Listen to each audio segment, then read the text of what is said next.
ध्यान से देखना इस वीडियो को, बहुत इंपॉर्टेंट डेटा दिखाने वाला हूं। इस वीडियो के अंदर आपको समझ में आएगा कि इंडिया की अगर हम बात करते हैं रिटर्न्स के मामले में अलग अलग एसेट क्लास के अंदर, तो India, China, Thailand, Pakistan, Japan, USA, UK, इन सब के साथ जो है इंडिया कहाँ पे स्टैंड करता है, क्या महंगाई है, क्या कैसी है, वो सब आपको समझ में आएगा। यहाँ पे इन्फ्लेशन, इक्विटी रिटर्न्स मतलब डोमेस्टिक इक्विटी रिटर्न्स, घर का अपना घर का कहने का मतलब अपने देश का, उसका डेट का रिटर्न, इंटरनेशनल इक्विटी का रिटर्न, गोल्ड का रिटर्न, ये सब पता चलेगा उनकी लोकल करेंसी में। उसके अलावा अगर मल्टी एसेट स्ट्रेटजी फॉलो करते तो क्या रिटर्न बनता पिछले 20 सालों में, ये सब चीजें आपको इस वीडियो के अंदर समझ में आएंगी डेटा के साथ। अब जो इंटरनेशनल इक्विटी जैसे है, तो इंटरनेशनल इक्विटी में जितनी भी यहाँ पे जो कंट्री का नाम लिखा गया है, जैसे इंडिया के लिए इंटरनेशनल इक्विटी क्या हो गया, एक्स इंडिया, मतलब इंडिया को हटा के बाकी सारी कंट्री। चाइना के लिए हो गया चाइना को हटा के बाकी सारी कंट्री। तो इस तरीके से इसको किया गया है। इसके अलावा जो इमर्जिंग मार्केट्स का रिटर्न है वो यूएस डॉलर टर्म्स में, बाकी सबके जो रिटर्न्स हैं वो उनकी लोकल करेंसी के टर्म्स में। तो कैसे महंगाई का असर रिटर्न पे पड़ता है वो भी आपको इस वीडियो के अंदर समझ में आएगा। और ये डेटा पूरा 20 साल का है। अगर यहाँ पे मैं पहले बता दूं कि डेटा का है क्या क्या। All returns are in local currency except for emerging markets. Emerging markets US dollar में है। All equity indices are pair indices for consistency. Multi asset is based on annual rebalancing and the weightage are multi asset strategy अगर follow करते हैं तो उसके अंदर जो weightage है डोमेस्टिक इक्विटी मतलब अपने देश की इक्विटी के अंदर जो इन्वेस्टमेंट वो 50% है, डेट के अंदर इन्वेस्टमेंट 20%, इंटरनेशनल इक्विटी के अंदर 15% एंड गोल्ड के अंदर 15%। इमर्जिंग मार्केट्स की अगर हम बात करते हैं तो यहाँ पे जो इन्फ्लेशन है एवरेज इमर्जिंग मार्केट्स के अंदर में, जिस जिस इंडेक्स का मैंने नाम लिया जो इमर्जिंग मार्केट्स के लिए लिया गया है, उन कंट्रीज के अंदर 6.1% का इन्फ्लेशन है, 6.1%। और इक्विटी का जो रिटर्न्स रहा है यूएस डॉलर टर्म्स में इमर्जिंग मार्केट्स का वो ऑलमोस्ट 4% है। अब समझ में आ रहा है क्यों इमर्जिंग मार्केट्स में जो एफआईआईज का फ्लो है वो इधर से उधर भागता रहता है, क्योंकि उनको रिटर्न्स ज्यादा बनाने हैं डॉलर टर्म्स में। डॉलर टर्म्स में उनको 4% का रिटर्न मिलेगा तो क्या होगा उनका। नेक्स्ट इसके बाद डेट मार्केट में 5.5% का एवरेज रिटर्न इमर्जिंग मार्केट्स के अंदर बना है। 20 साल की बात करें, पिछले 20 सालों में। इंटरनेशनल इक्विटी के अंदर 6.1% बना है एंड गोल्ड के अंदर में 10.7% का रिटर्न बना है। इमर्जिंग मार्केट में अगर मल्टी एसेट स्ट्रेटजी फॉलो करते हैं तो 6.2% का रिटर्न पिछले 20 सालों में बनता है। कितना कम रिटर्न है।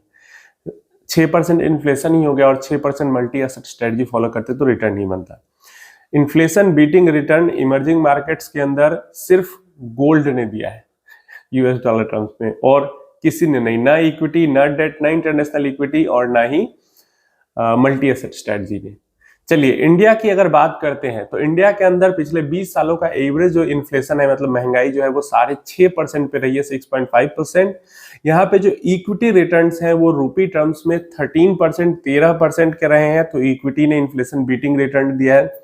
यहाँ पे जो डेट का रिटर्न्स है वो भी 7.5% है, तो वो भी इन्फ्लेशन को बीट कर रहा है। यहाँ पे इंटरनेशनल इक्विटी का रिटर्न जो है रूपी टर्म्स में, रुपया में, वो भी 9.8% का रहा है, तो वो भी बीट कर रहा है इन्फ्लेशन को। 14.5% का पिछले 20 सालों में गोल्ड का रिटर्न रहा है इंडिया के अंदर रूपी के टर्म्स में, वो भी इन्फ्लेशन को बीट कर रहा है। तो इंडिया के अंदर लगभग मतलब इक्विटी, रियल एस्टेट को यहाँ से हटा देते हैं, रियल एस्टेट का कहीं कहीं भी एवरेज रिटर्न, रियल एस्टेट का रिटर्न बहुत ज्यादा मैटर वेरी करता है। एवरेज अगर लेते हैं तो बहुत कम आता है, लेकिन किसी किसी जगह पे 100% का भी एक साल में हो जाता है, किसी किसी जगह पे एकदम जीरो भी रह जाता है, तो वो बहुत वेरी करता है। लेकिन बाकी एसेट क्लास देखें तो सब इन्फ्लेशन को बीट कर रहे हैं। Equity, debt, gold, international equity, multi asset strategy अगर फॉलो करते तो भी लगभग 13% का रिटर्न यहाँ पे बन जाता है।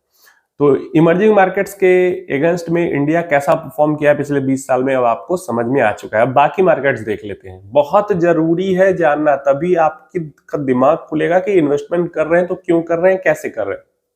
अब देखिए चाइना के अंदर जो इन्फ्लेशन है पिछले 20 साल में वो 2.2% का है बस। यहाँ पे जो इक्विटी रिटर्न्स है चाइना की डोमेस्टिक इक्विटी का चाइनीज डोमेस्टिक करेंसी में, लोकल करेंसी में, वो 7.8% है। डेट का रिटर्न 4.1% है, इंटरनेशनल इक्विटी का रिटर्न 7.5% है, 9.9% रिटर्न गोल्ड का रहा है। देखो इंडिया के अंदर में जो गोल्ड का रिटर्न है 20 साल में वो रूपी टर्म्स में 14.5% चला गया है, लेकिन चाइना के अंदर में चाइना की लोकल करेंसी में गोल्ड का रिटर्न सिर्फ 9.9% रहा है। समझ में आ गया? लेकिन इमर्जिंग मार्केट्स में गोल्ड का रिटर्न यूएस डॉलर टर्म्स में 10.7% रहा है। चाइना के अंदर में अगर मल्टी एसेट स्ट्रेटजी फॉलो करते हैं तो 9.7% का रिटर्न मिलता। ठीक ठाक यहाँ पे भी फिर भी मिल गया।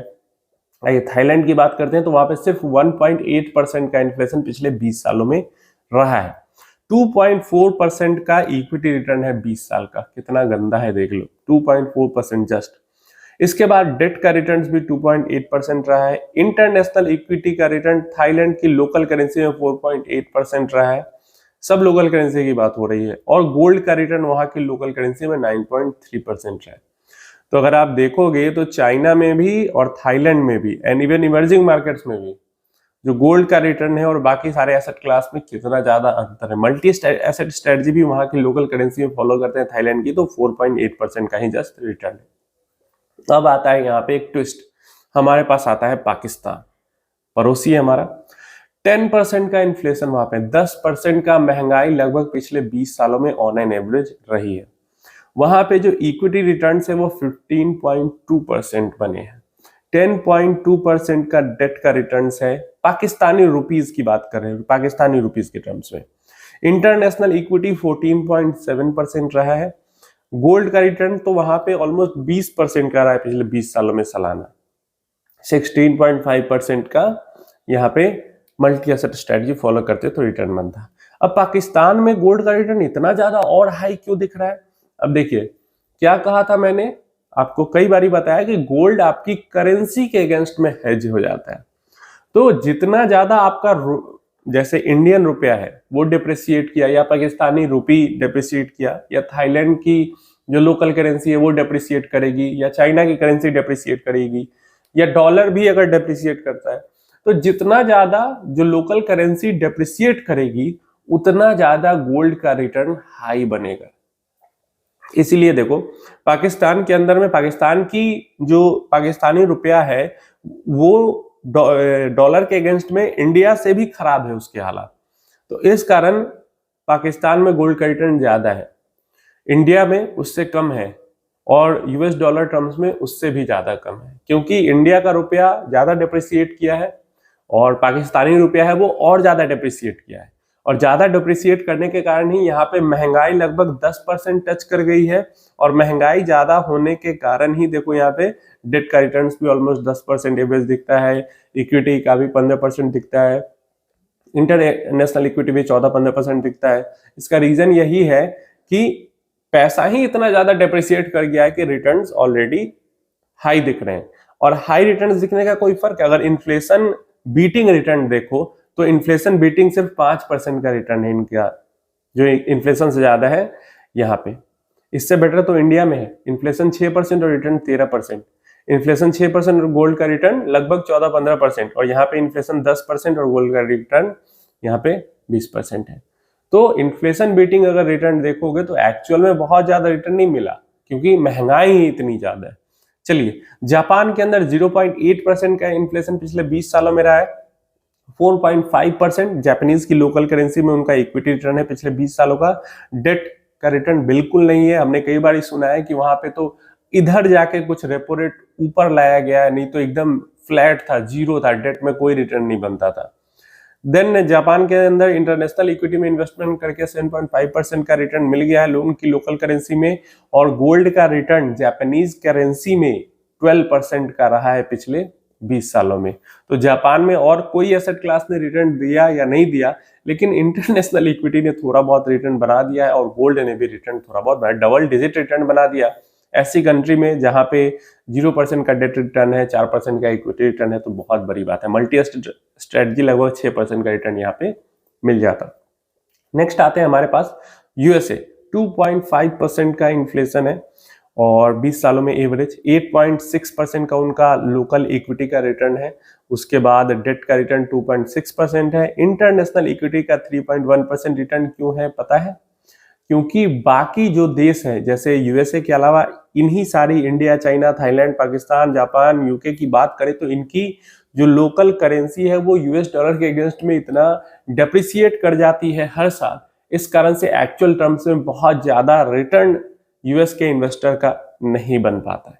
समझ में आ रहा है? इसलिए यूएस डॉलर टर्म्स में सिर्फ 3% का रिटर्न है इनका इंटरनेशनल इक्विटी, बाकी सबसे देखो कम है। क्यों? क्योंकि डॉलर बाकी के मुकाबले में एप्रिसिएट कर जाता है, तो पैसा ही उनका एप्रिसिएट कर जा रहा है। गोल्ड का रिटर्न डॉलर टर्म्स में भी 10.7% का है, जैसा कि इमर्जिंग मार्केट्स में भी हमने देखा 10.7%। मल्टी एसेट स्ट्रेटजी फॉलो करते तो 7.5% का रिटर्न बन जाता। नेक्स्ट हमारे पास यूके का रिटर्न आ जाता है, 2.8% का इन्फ्लेशन है, 2.7% का उनका लोकल इक्विटी का रिटर्न है उनकी लोकल करेंसी में, 2.3% डेट का रिटर्न है, 7.5% international equity, 12.1% gold return and multi asset strategy follow करते तो 5% का रिटर्न बन जाता। अब देखो इस जो ये डेटा, इसे हमें क्या देखने को मिल रहा है कि हम अगर गोल्ड के अंदर अपना एलोकेशन रख ले रहे हैं, अब फिजिकल रखना है मतलब ज्वेलरी है, बिस्किट है, बार है गोल्ड का, या गोल्ड के क्वाइंस है, वो भाई आपकी मर्जी है, आप मेकिंग चार्ज देके खरीदना चाहते हो या गोल्ड ईटीएफ के अंदर इन्वेस्टमेंट करना चाहते हो, वो आपकी चॉइस है। लेकिन गोल्ड क्या कर दे रहा है, जो पीछे हुआ है आज तक, गोल्ड की प्राइस एक तो निगेटिव में बहुत ज्यादा नहीं गई है। हाँ, ये जरूर है कि 5 साल 6 साल तक आपको जीरो रिटर्न बनता है गोल्ड में, लेकिन 10 साल के पीरियड में गोल्ड में जीरो रिटर्न नहीं बना है पिछले 20-30 सालों की अगर बात करें तो। और गोल्ड से आपको इंटरनेशनल एक्सपोजर भी मिल जाता है और गोल्ड से आपको करेंसी के अगेंस्ट में भी हेजिंग हो जाती है, करेंसी डिप्रिशिएट करता है उससे आपको नुकसान नहीं होता है। तो यहाँ पे अगर मल्टी एसेट स्ट्रेटजी फॉलो करने के बजाय अगर हम इतनी भी, ये जो 20 साल का डेटा है वो क्या दिखाता है कि अगर कोई भी जो देश है वो अपने लोकल जो मार्केट है, इक्विटी मार्केट है, वहां पे भी इन्वेस्टमेंट हो वहां के सिटीजन का, और साथ में थोड़ा बहुत हिस्सा गोल्ड के अंदर भी इन्वेस्टमेंट हो, तो रिटर्न्स अच्छे बन सकते हैं बुरे हालात में भी। क्यों? क्योंकि हमने देखा है कि हर हालात में, जैसे यूएस के अंदर सिंगल डिजिट इक्विटी का रिटर्न है, इंटरनेशनल इक्विटी भी सिंगल डिजिट है, फिर भी गोल्ड का डबल डिजिट रिटर्न है। मोस्ट ऑफ द केसेस में देखे अलग अलग कंट्रीज के अंदर गोल्ड का ऑलमोस्ट डबल डिजिट रिटर्न ही है, जबकि उनकी लोकल इक्विटी का रिटर्न नहीं है अच्छे डिजिट्स में, फिर भी इंटरनेशनल इक्विटी भी अच्छे डिजिट में नहीं है फिर भी। तो और कहीं पे रिटर्न मिले या ना मिले, गोल्ड ये डेटा यही बता रहा है, और कहीं पे रिटर्न मिले या ना मिले, लेकिन गोल्ड के अंदर रिटर्न जितना थोड़ा बहुत मिलता है वो मिली डबल डिजिट में मिले, 10% मिले, 11% मिल जा रहा है।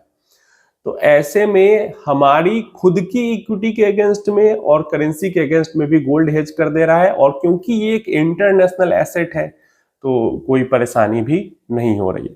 तो गोल्ड को अपने पोर्टफोलियो का हिस्सा जरूर बना के रखे, लेकिन देखना ये है, क्यों मैं ये कहता हूं कि अपने पोर्टफोलियो का हिस्सा बनाए, मेन पोर्टफोलियो ना बनाए, क्योंकि हमारे भारत के अंदर में अभी देखा आपने पिछले 20 सालों में लगभग 13% का रिटर्न है, 6% का इन्फ्लेशन है। तो आगे भी जो 20-25 साल का टाइम पीरियड है वहां पे भी 13 से 15% तक तो लार्ज कैप में रिटर्न्स मिलने के चांसेस हैं। आने वाले जो 20-25 साल में जो डेवलपिंग हमारा फेज है, जिस तेजी से हमारी इकोनॉमी बढ़ रही है, बाकी अगर कंट्रीज से मुकाबला करे तो हमारी इकोनॉमी काफी तेजी से ग्रो कर रही है, काफी बड़ी इकोनॉमी भी है। तो अभी जो चांसेस हैं वो हाई है इक्विटी के अंदर में रिटर्न्स बनने के, और इसीलिए मैं या कोई और भी आपको कहता है कि गोल्ड को एक हिस्सा जरूर रखे, लेकिन गोल्ड को मेजर इन्वेस्टमेंट ना बनाए, क्योंकि हमारी कंट्री का जब तक बात है जहां तक, वहां तक इक्विटी के अंदर अभी भी काफी ज्यादा पोटेंशियल है रिटर्न ज्यादा देने का। और ये तो सिर्फ लार्ज कैप का डेटा है ना, निफ्टी 50 का डेटा है जो 13% का है। मिड स्मॉल माइक्रो अलग अलग जो स्ट्रेस वैल्यू फ्लेक्सी मल्टी, इन सब के अंदर तो और रिटर्न्स बढ़ जाते हैं। क्लियर है?